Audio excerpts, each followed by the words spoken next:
Internet, Eric here. Rachel's over there. Hello. We're finally back to do another Please Don't Make Me Watch. If you're new to the concept or new to the channel, what that is I thought it would be fun where I pick a movie that I think Rachel's going to end up hating, make her watch it, and then we discuss it, and then she has her chance for revenge. The last movie we watched was my choice. I made Rachel watch Maximum Overdrive. Mm-hmm. So, in her infinite wisdom, Mm-hmm. and she didn't really hate Maximum Overdrive so much. No, you were kind of disappointed. Yeah, I was surprised that she enjoyed it for what she did. She decided to be a jerk. At least, You want me to fold it? no, I got it. Okay. She decided to be a jerk, and she made me watch JVTV's favorite movie. Mm-hmm. Can't really see it for the glare. Can't really see it at all. There you go. Steel Magnolias. Woo woo. Now, I had no desire to ever see this. I thought this was going to be a movie about a bunch of cackling hens, hating men, type of usual stuff. And, well, anyways, first off, what we like to do is we try to have the person who is forced to watch this, and they can't have any electronic devices or anything to distract them.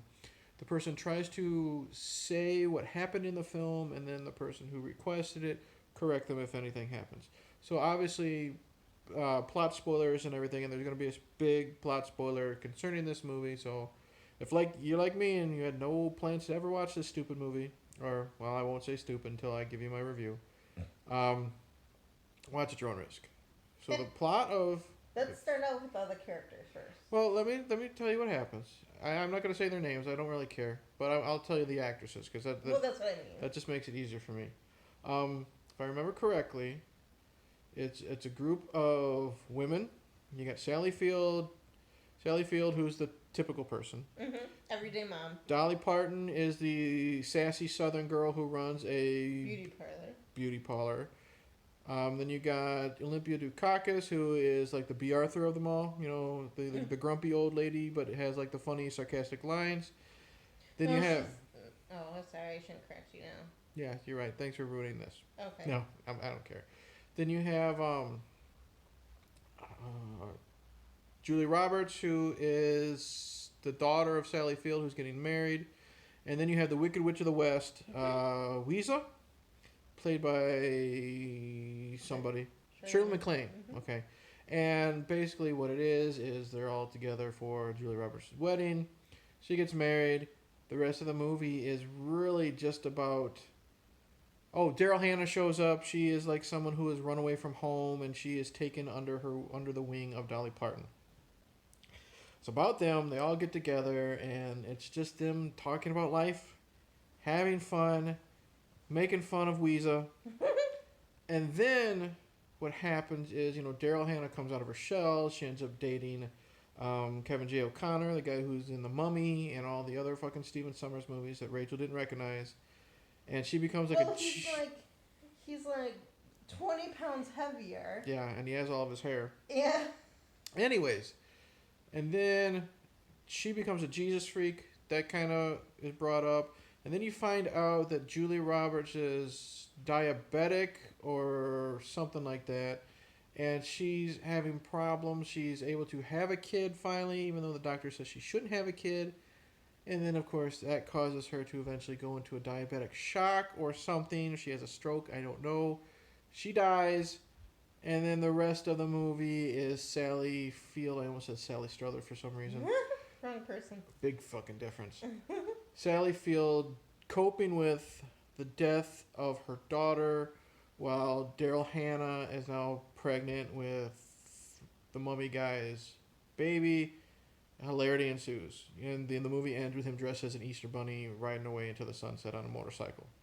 How close was I? You're pretty spot on. There's definitely some really good, I think, side stories that are going on that you didn't mention. I got the gist of it. Yeah. Okay, because it's been a few weeks since we watched this. First off, okay. I thought this was going to be a total chick flick. I thought it was going to be, let's all get together and talk shit about the men and, we hate them and this. It's not. So that surprised me. They really only hate Drum. Who's Drum? Tom Skerritt. Okay, hold on. We'll get to Tom Skerritt.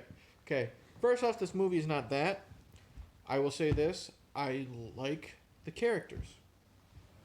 Daryl Hannah, she's fine when she's like the mousy, intimidated girl. She's very likable. Mm-hmm. You find out her backstory. I think her husband was in the mob or owed money or something like that, so she skipped town.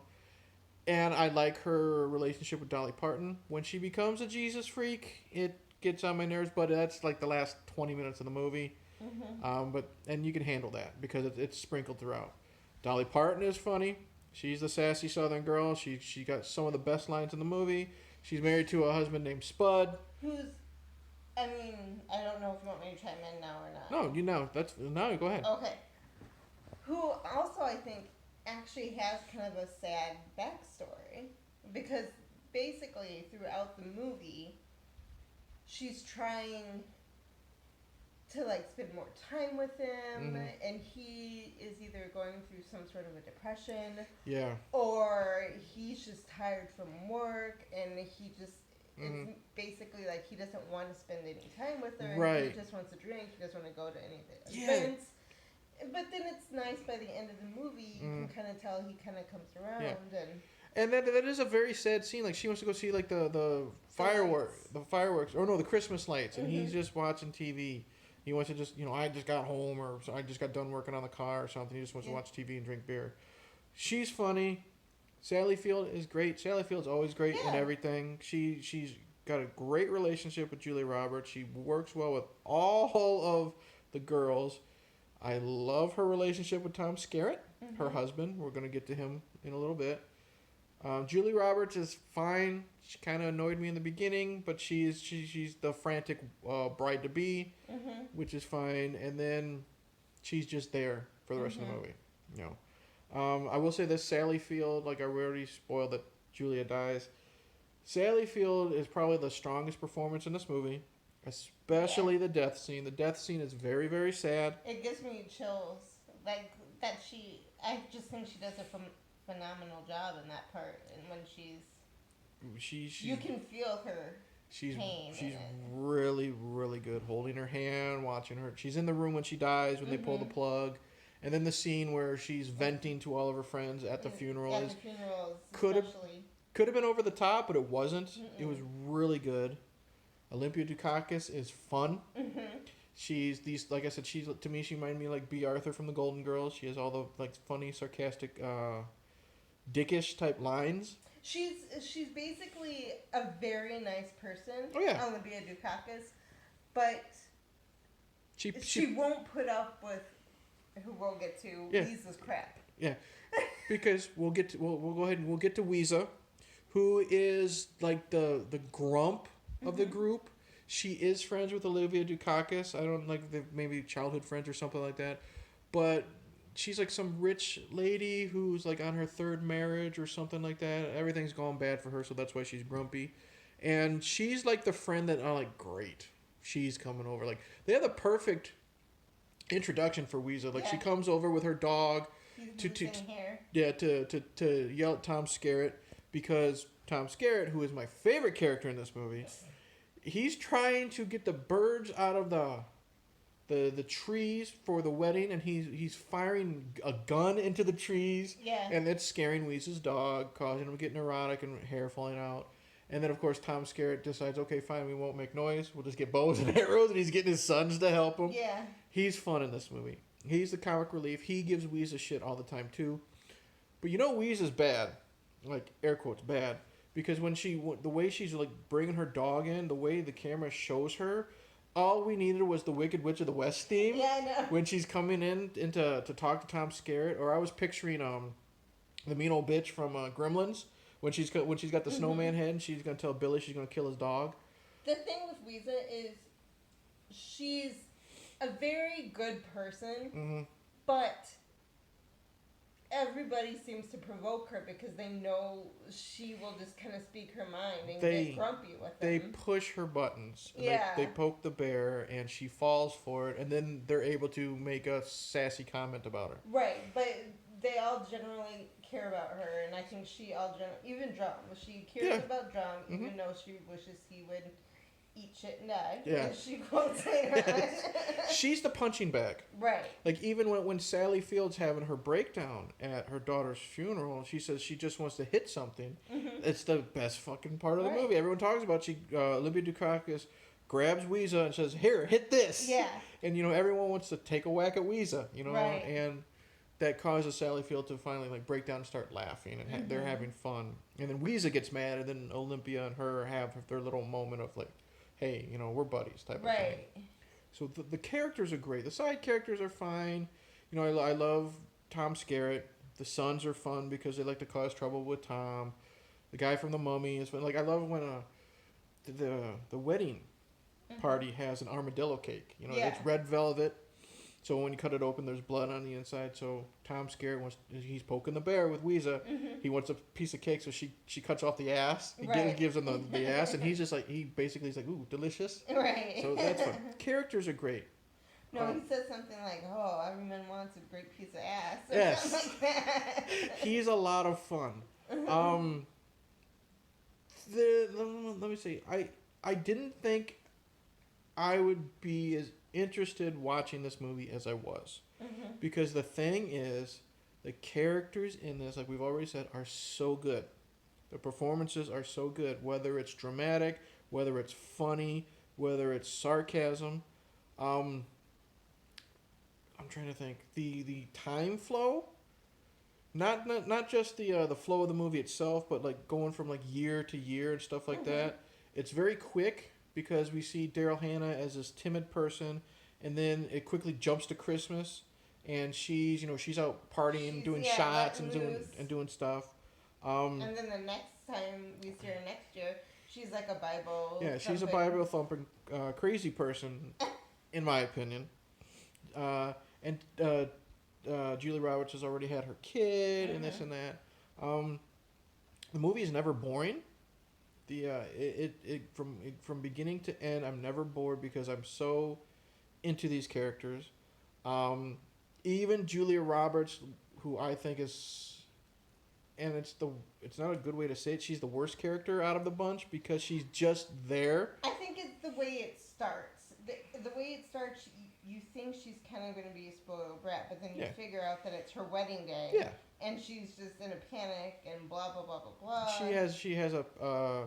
But then after that, she's fine. Yeah, she has one of her attacks at the beauty parlor. And you find out she's diabetic or whatever it is. Right, she just has too much insulin. Yeah, they have to feed her a banana or something like that.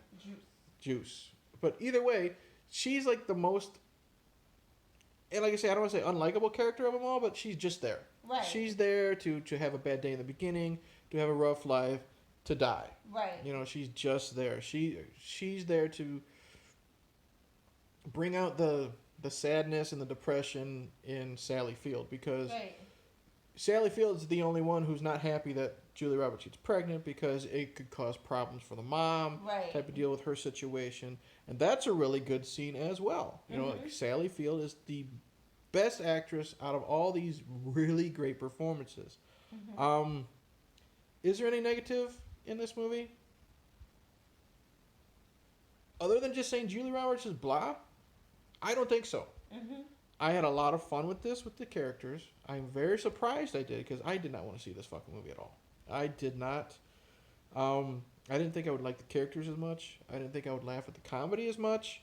I had a lot of fun with this movie. Would I own it? No. But if Rachel ever, got the desire, hey, I'm going to put on Steel Magnolias, I wouldn't leave the room. I would sit down, maybe, read my book and watch the movie at the same time. I had a lot of fun. I do recommend this movie.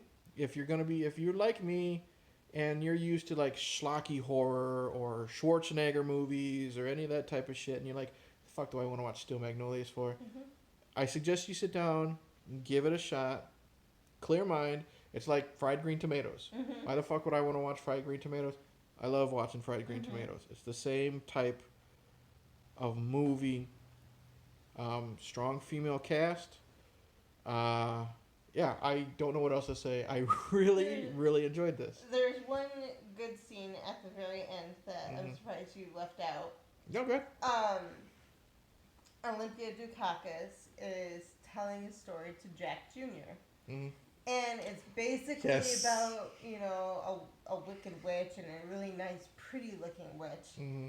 And blah, blah, blah, blah, blah. And you find out that the wicked witch's name is Ouiser. Yep. And so they go on about different scenes Uh-huh. as they're telling the story. And then, Jack Jr. is the son of Julie Roberts. Julie Roberts. Yeah. And then... She's already dead. Right. They pan to something else, and Ouiser sees Jack by a tree, Mm-hmm. I think, collecting Easter eggs. Yeah. And she kind of sneaks up on him, and she goes, "Hi, Jack!" Like, she's so excited to see him. And Jack just slaps her across the face. I fucking busted up laughing when that kid fucking smacked that bitch. He's so scared. That was hilarious. And to talk about the whole Easter Bunny on the motorcycle thing in the beginning, Daryl Hannah's having her baby, the mummy guy, Mm-hmm. Benny, whatever, I'm just going to call him Benny. Yeah. He's going to be the Easter Bunny there. I like how he is, it's not a major plot point, but he doesn't like this whole Bible thing that she's doing, and it's causing some strife with them. He's starting to drink a lot, but as time goes by, you see she's pregnant, and they still have a good marriage because her water breaks or whatever. She's taken to the hospital, and then he jumps on the back of a motorcycle, still in full Easter Bunny. Dolly's son. Dolly Parton's son, full Easter Bunny outfit. He still has his head on, and then they drive off, and it's a okay ending. Right. So, anything else you want to say before we close this? No, Right. I didn't see this movie until I was, I think, out of high school. Mm-hmm. And I was like, oh, it's surprising, because I didn't want to watch it, because I'm not big into, like, sappy movies. Yeah. Because I don't like to cry during a movie. It's not as sappy as I thought either. No, it's not. just there's two scenes that are really sad, and that's it. Right. So, I'm surprised you liked this better I than... did. I liked this movie a lot. Do you like it better than Annie? I don't know, because I loved Carol Burnett and Tim Curry in that, and Bernadette Peters, and the culturally insensitive, servants, and Daddy Warbucks, who is an asshole but comes around. But I hated the kids in Annie. I don't know. Maybe I'll just say equal to. Okay. Equal to Annie. I didn't want to watch either of those movies. I ended up really enjoying those movies. But better than Troop... So Troop Beverly Hills is still the worst? Yes. We always end these movies by saying what's the worst ones we've watched so far. Rachel's is still Teenage Mutant Ninja Turtles 3. Mine is still Troop Beverly Hills. I'm going to end this video saying I really enjoyed Steel Magnolias. I'm just as shocked as you are. So Take a whack of Ouiser. Take a whack at Ouiser. So that's it. Like and subscribe, click the bell, all that stupid crap that I usually end these videos with. Comment below. Tell me if you actually enjoy this movie as well. It's okay. Jay, you're watching. Tell us why you cry every time. This was a lot of fun. I'm now going to feel bad, kind of, not really, when I make you do your video next time. Because I'm still going for the gut with this. We will do another live video of the movie being chose on the Facebook page, but we'll do that when we get there. In the interim, I've rambled enough. Check out Steel Magnolias. Give it a shot. Take a whack of Ouiser. There you go. Cheers.